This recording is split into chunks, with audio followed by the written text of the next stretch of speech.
के प्रदेशाध्यक्ष और चित्तौड़गढ़ के सांसद माननीय श्री सीपी जोशी जी से कि वे आए और हम सभी को उद्बोधित करें। एक बार आप सभी की पुरजोर तालियों की गड़गड़ाहट के साथ माननीय श्री सीपी जोशी साहब हमारे बीच इस मंच पर पधार रहे हैं।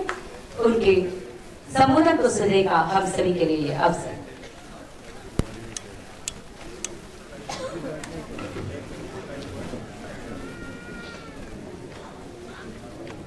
आज के इस कार्यक्रम में हमारे बीच में उपस्थित राजस्थान सरकार के कैबिनेट मंत्री माननीय राज्यवर्धन सिंह जी, कैबिनेट मंत्री माननीय जावर खरा जी, यहाँ उपस्थित हमारे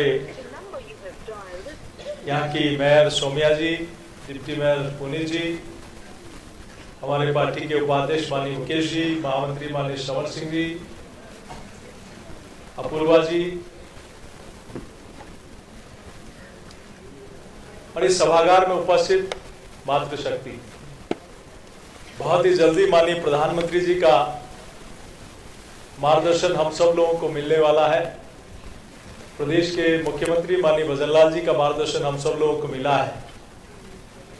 मैं इस मौके पर इस नारी शक्ति वंदन कार्यक्रम में आप सबका वंदन करता हूं, अभिनंदन करता हूं। नारी सृष्टि का आधार होता है और मैं सोचता हूं हम सब लोगों ने वेदों उपनिषदों में साहित्यों में पढ़ा है कि नारी को हमेशा सर्वश्रेष्ठ माना है। और हमने जब भी हम लोग नारा लगाते हैं तो भारत माता की जय बोलते हैं, भारत पिता की जय नहीं बोलते। तो इसी से संज्ञान में आता है कि देश संस्कारों वाला किस प्रकार से हमारे पुरखों ने जिस प्रकार की रचना की है उसमें नारी को सर्वश्रेष्ठ माना है। यत्र नारीस्तु पूजन्ते रमन्ते तत्र देवता, ये भाव आज से नहीं वर्षों से है और इस भाव को सच्चे मन से सरकार में आने के बाद अगर किसी ने इसको परिलक्षित किया है तो उस व्यक्ति का नाम है नरेंद्र भाई मोदी। और हमने तो यह भी देखा है कि देश में नई संसद आत्मनिर्भर भारत का जीता जागता उदाहरण, और नई संसद बनने के बाद उस नई संसद में इस देश में पहला कोई कानून आया तो उस कानून का नाम है नारी शक्ति वंदन अधिनियम। आजादी से लेकर अब तक सिर्फ बातें होती रही कि हम महिलाओं के लिए ये करेंगे वो करेंगे, लेकिन लोकसभा और विधानसभा में 33% आरक्षित लाकर ये दर्शा दिया कि आजादी का अमृत महोत्सव चल रहा है और विकसित भारत तक हिंदुस्तान नारी शक्ति के साथ किस दिशा में जाएगा, किस ओर जाएगा, ये दिशा तय कर दी नरेंद्र मोदी जी। ये सेल्फ हेल्प ग्रुप के माध्यम से हम सब लोग देख रहे हैं, हमारे घर का सारा हम लोग देखते हैं कि वित्त मंत्री कौन होता है, तो देश की वित्त मंत्री भी महिला है, तो राजस्थान की वित्त मंत्री भी महिला है। और देश की प्रथम नागरिक भी एक जनजाति परिवार में जन्म लेने के बाद किस प्रकार से ये सोच अगर किसी की है तो यशस्वी प्रधानमंत्री नरेंद्र मोदी जी की है। अब आजादी से पूर्व का आकलन के बाद का 2014 से पूर्व का आकलन देखिए, 2014 के बाद आज पुरुषों के बराबर जनधन के खाते अगर हो गए हैं तो नरेंद्र मोदी जी की सरकार में मातृशक्ति के हो गए हैं। आज मुद्रा योजना में लोन के मामले में 70% अगर लोन किसी को मिलता है तो हमारी बहनों को मिलता है, हमारी बेटियों को मिलता है। प्रधानमंत्री आवास में प्रायोरिटी अगर किसी को मिलती है तो मातृशक्ति को मिलती है। और कहा कि 1 करोड़ लखपति दीदी बन गई, और निर्मला जी ने अपने बजट भाषण में कहा कि 2025 तक 2 करोड़ लखपति दीदी बनाने का नरेंद्र मोदी जी की सरकार में काम होगा। तो ये भाव दर्शाता है पहली बार देश के सैनिक स्कूल हमारी बेटियों के लिए खुल गए हैं। पहली बार सीआईएसएफ और सीआरपीएफ में 33% आरक्षण हमारी बेटियों के लिए हो गया है। पहली बार हम सब लोगों ने देखा कि गर्भावस्था अवकाश जो होता है वो बढ़ा दिया गया है। एम्बुलेंस फ्री, डिलीवरी फ्री और 6 6,000 रुपए ICDS के माध्यम से नरेंद्र मोदी जी की सरकार उनके खाते में भेजती है।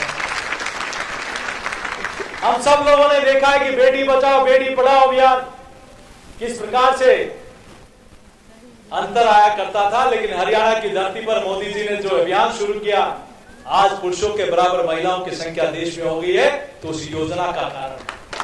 और हम सब लोग देख सकते हैं कि बेटी को कई लोग किस दृष्टि से देखते थे, लेकिन मोदी जी ने कहा बेटियां हमारे लिए अभिशाप नहीं, बेटियां हमारे लिए अभिमान है। और उन्होंने योजना शुरू की, सुकन्या समृद्धि योजना। बेटी के जन्म से लेकर उसके शिक्षा दीक्षा और विवाह तक की व्यवस्था उस योजना में हो जाती है। तो आज हमारी बेटियां कहां अंतरिक्ष से लेकर हर क्षेत्र में, सेना से लेकर उद्योग से लेकर सीआर आपके सेल्फ हेल्प ग्रुप में भी लखपति दीदी बनाने का आप सब लोगों के नेतृत्व में काम कर रहा है। और हमने अनादिकाल से देखा है, हमारे पुरखों ने भी इस बात को प्रायोरिटी से प्राथमिकता के आधार पर रखा है कि धन की जरूरत होती तो लक्ष्मी जी को पूजते हैं, बल की जरूरत होती तो माता दुर्गा को पूजते हैं, और ज्ञान की जरूरत होती है तो माता सरस्वती को पूजते हैं। तो माँ का दर्जा हमेशा से प्राय ऊपर रहा है, और उसको आधार मानकर आदरणीय प्रधानमंत्री जी ने पिछले कुछ वर्षों में 10 वर्षों में जो निर्णय किए हैं, और आप कल्पना नहीं कर सकते ये सेल्फ हेल्प ग्रुप के माध्यम से कितनी बहनों को रोजगार मिला है। मैं मेरी कॉन्स्टिट्यूएंसी का कई बार उदाहरण देता हूं, जिसके परिवार में पति की डेथ हो गई और कोई कमाने वाला नहीं था, वो सेल्फ हेल्प ग्रुप के संस्थाओं के एनजीओ के संपर्क में आई। उन्होंने छोटा काम शुरू किया, 15,000, 40,000, 1.5 लाख। अब अपने नीचे खुद का रोजगार कमाती है, लेकिन 12 महिलाओं को रोजगार देने का काम कर रही है। पैकिंग ब्रांडिंग से लेकर उन्होंने अपने उत्पाद बनाकर local for local, vocal for local इस दिशा में, और मैं प्रधानमंत्री जी का धन्यवाद अर्पित करता हूं। क्या चाहे मसाला बनाते हो, हवाई चप्पल बनाते हो, अगरबत्ती बनाते हो, सांगानेरी रजाई बनाते हो, जो भी प्रिंट बनती है, आज उनके लिए देश की आजादी के बाद पहली बार एयरपोर्ट पे हो चाहे रेलवे स्टेशन पे हो, हमारा प्रोडक्ट रेलवे स्टेशन पे भी बिकता है तो एयरपोर्ट पे बिकता है, वो आपके द्वारा बनाया हुआ होता है। मैं